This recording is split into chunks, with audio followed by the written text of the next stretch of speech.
Hello everyone, welcome to another video. Now today you find us here at Oulton Park where we're going to be doing a race in a brand new car on iRacing. Today we're going to be racing in the Ferrari 296 Challenge. Now most of you will be familiar with the Ferrari 296 GT3 on iRacing. It's featured in the Insta Series, the GT Sprint Series and the Fix Ferrari. But this is the Ferrari 296 Challenge. And the Ferrari Challenge has been running as a one-make series for over 30 years. So it looks very similar to the 296 GT3, but this one's got less aero, the brakes are worse, and it's fitted with the same 3-litre V6 twin-turbo engine, but the Challenge version produces 700 horsepower.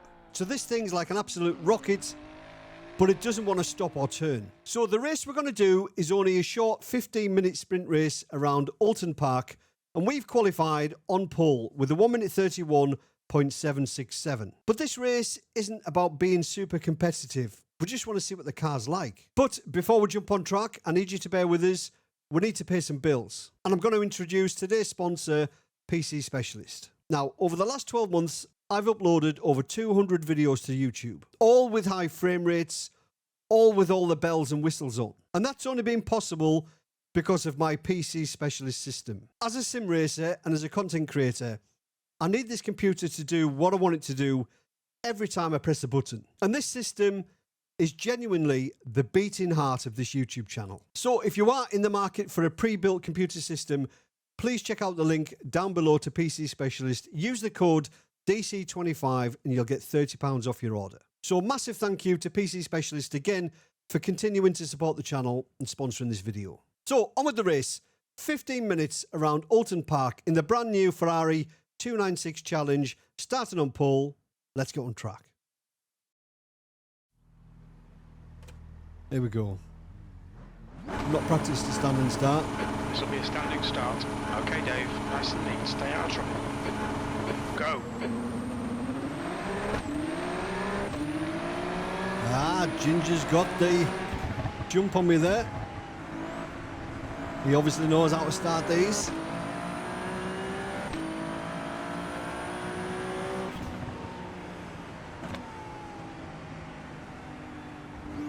That's all right.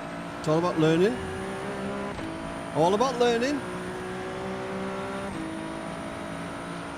Now, I don't know if that's going to be just a week 13 thing or with the real cars do a standing start. I've no idea.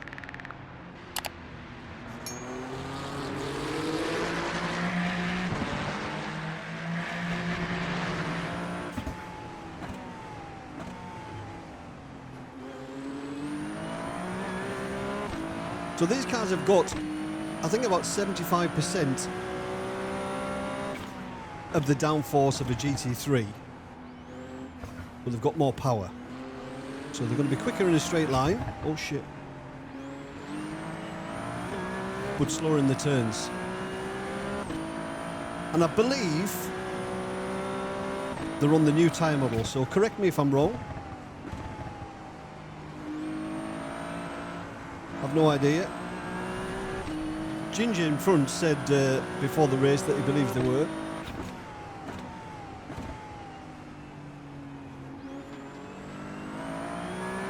We need to start turning the screw here because he's pulling away, so come on, Dave.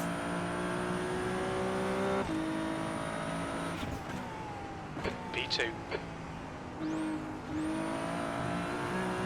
Difficult to drive. They rely much more on mechanical grip than the GT3s, obviously, because they've got less downforce.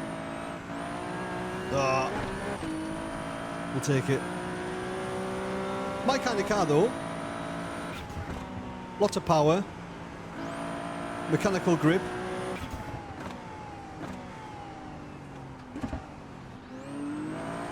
Easy to make a mistake, as Mr. Slavenberg did there.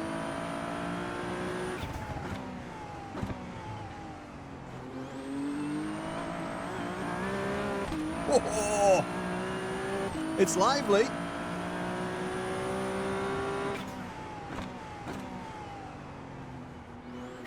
Yeah, really easy to push a little bit too much.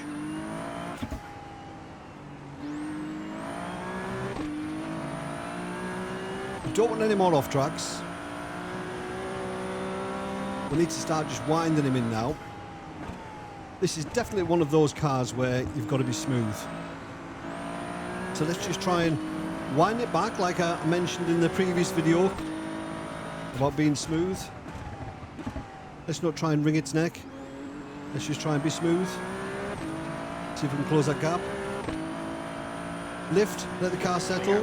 Bring gas. In front is now 0.7. The leader's just done a 132.9.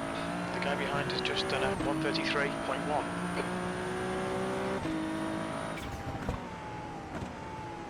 Oh, look at that. No grip.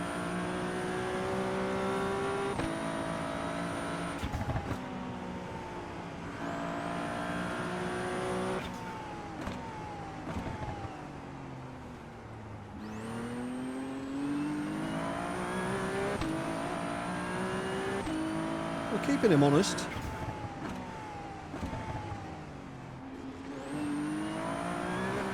I hit that barrier there a couple of times in practice.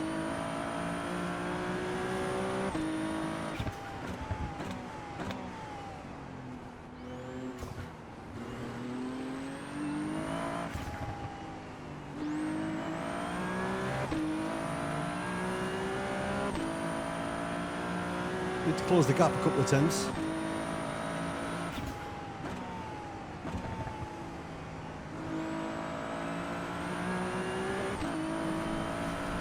Ah, that was lazy. I could have stopped that there. I could have prevented that off track. Just lazy.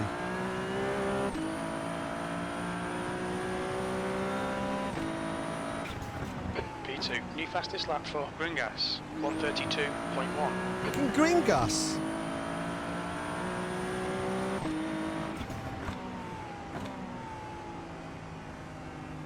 Okay, Dave, stay close. Wait for him to make a mistake. 10 minutes remaining. 10 minutes. Car right. Still there. Clear right. Nice move, mate. Right, let's try and run away. Try and run away.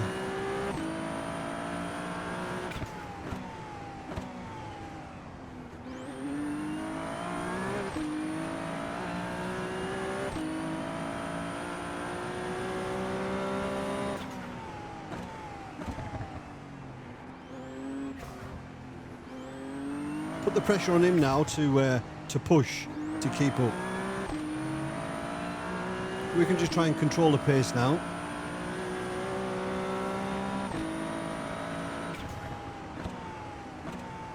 Just lift, smooth everything out.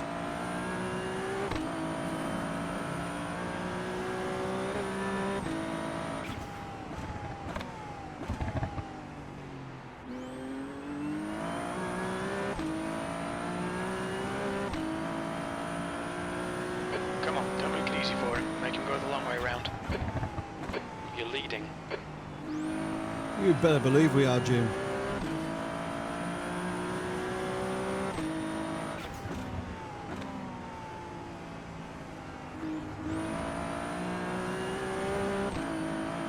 Nice to fix that off track now.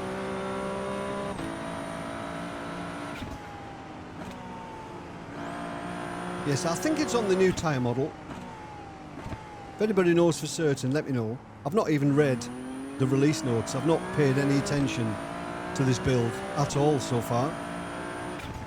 I'm really busy with other stuff.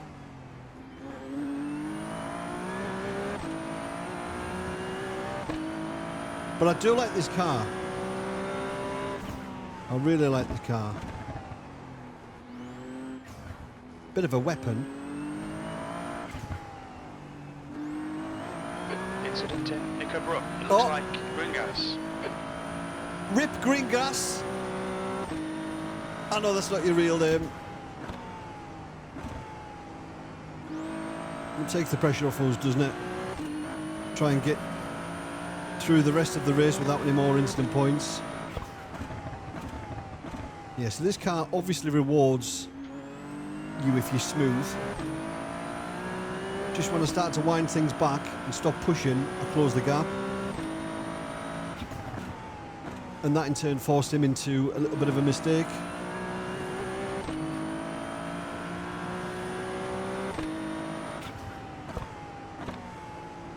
If we hadn't closed that gap, he would have been quite comfortable out front. Probably extended it.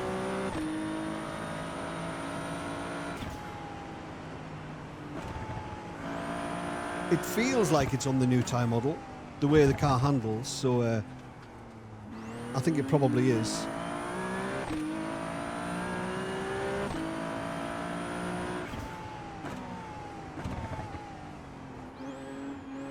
Oh no. The brakes aren't as good as the GT3 because it's not a GT3. But the brakes don't match the power of the car, if you know what I'm saying. You'd think a car with all this power would have better brakes. But then you just turn it into a GT3 then, aren't you? And it's not a GT3. It's not intended to be a GT3.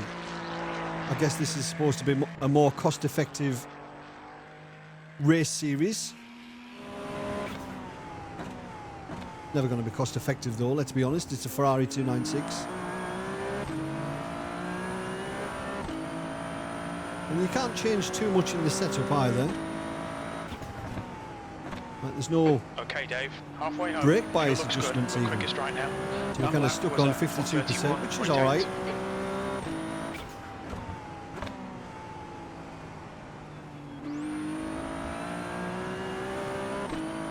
It doesn't look like green grass is going. He's down in P10. Okay, green gas. Come on, Jim. Oh shit.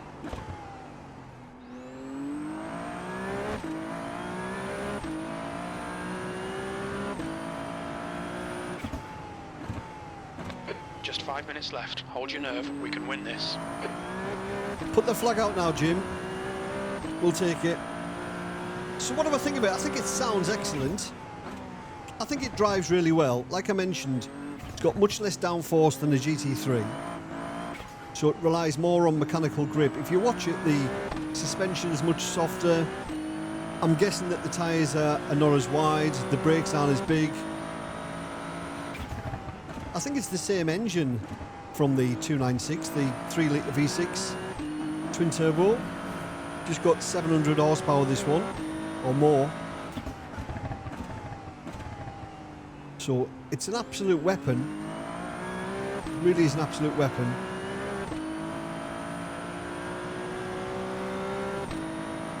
So I like it, I really like it. You're now in the lead. We're setting the pace. Mechanical grip cars are my favourite. You know I struggle with anything with downforce.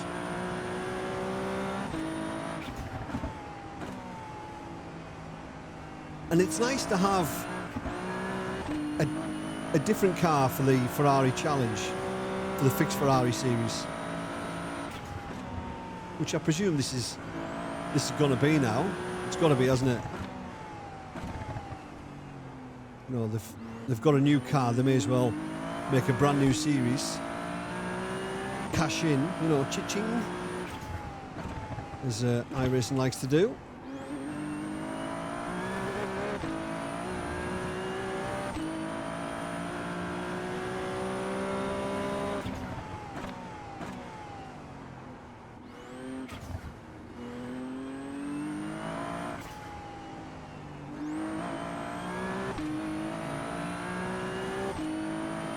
So, Ginger Slavenberg, the guy that started in P2 that took the lead, he said that before the race that these cars were a bit of a challenge off the line. So there is obviously a technique. Now I didn't set up a dual clutch. I don't even know if you can use a dual clutch with this car. I've no idea, literally. I went in this morning, did about 10 laps around here practice. So I didn't even try the dual clutch. But it does have, or it would appear to have some kind of launch control, because I put it in first gear and pressed the brake, and you know, the revs went up. It wasn't trying to drive the rear wheels until I released the brake.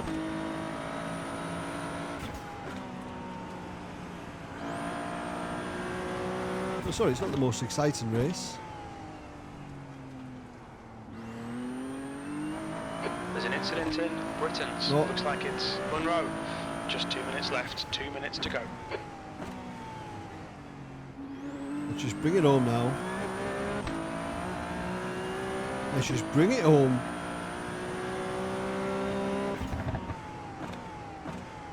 Yeah, so my take from this race, car drives really well, quite controllable. It does move around a bit, it does slide a bit. It doesn't brake very well, but that could also be because you're going much quicker than you normally would be. You know, if you're driving a GT3, it tricks you into thinking it's a GT3.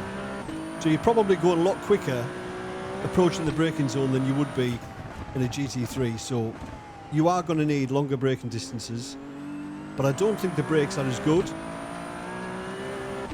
So you've got to bear that in mind. You've got to remember that isn't a GT3. Come on, Dave. One more lap. I think it sounds good. Yeah, I think it sounds good.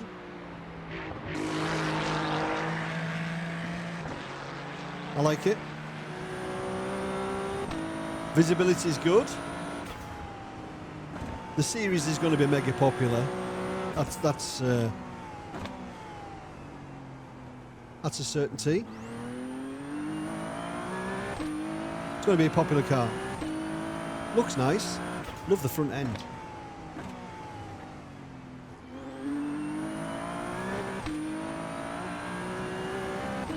So a nice chilled out second half of the race.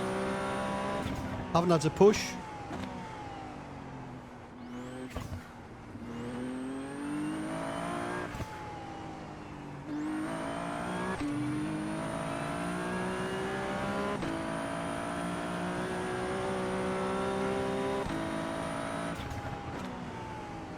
Yeah, you've got to get the car settled.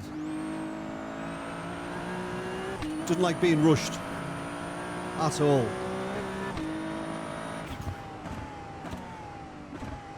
I think it's got 7 gears, hasn't it, I think? Has it? Yeah. 7 gears. Well, there we go. We'll take that. First race in the new Ferrari. Got a win. Oh. Perfect drive. Absolutely Happy flawless. days. That's the end of the session. Right, let's have a look, see if there's any carnage. Right, let's have a look at the carnage. We didn't get the best start. Mr. Slavenberg got a much better start than we did. Took the lead into turn 1.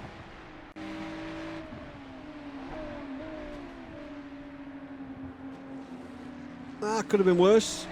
Bit of a push to pass from the number 4.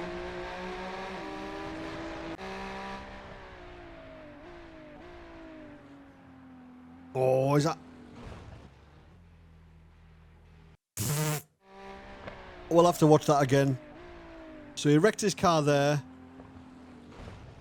That's an epic fail. Sorry, I shouldn't laugh.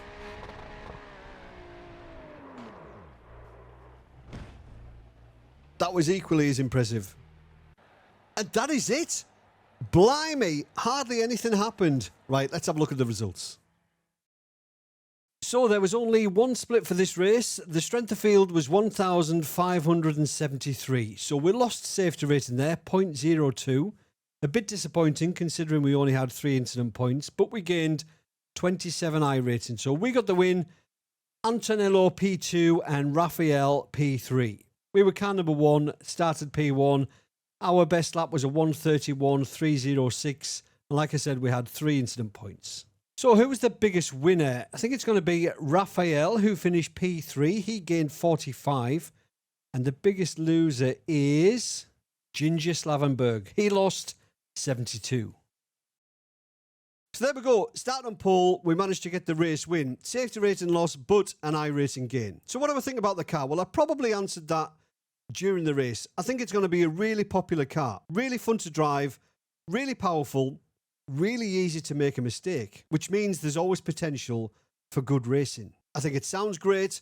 I think it looks great. A really good stepping stone if you do want to start racing GT3s. And as I mentioned, this car is more about mechanical grip. As you saw in this race, I just wound things back, was a little bit smoother, and managed to claw the gap back. Those are the fundamental skills you need for GT3 racing. So it's a really good fun car. It's expensive at $11.95, but that's just the iRacing price. I think it's worth it because it's a fun car, so I've bought it. And you can pretty much guarantee that the fixed Ferrari series is going to be populated every single time slot. So you're never going to be without a race, and you'll get value for money. Now, in the next video, I'm going to tackle the brand new circuit, the Bend. I've purposely not touched it at all, and I'm going to try and learn it from scratch and record the process. But it's a big old track.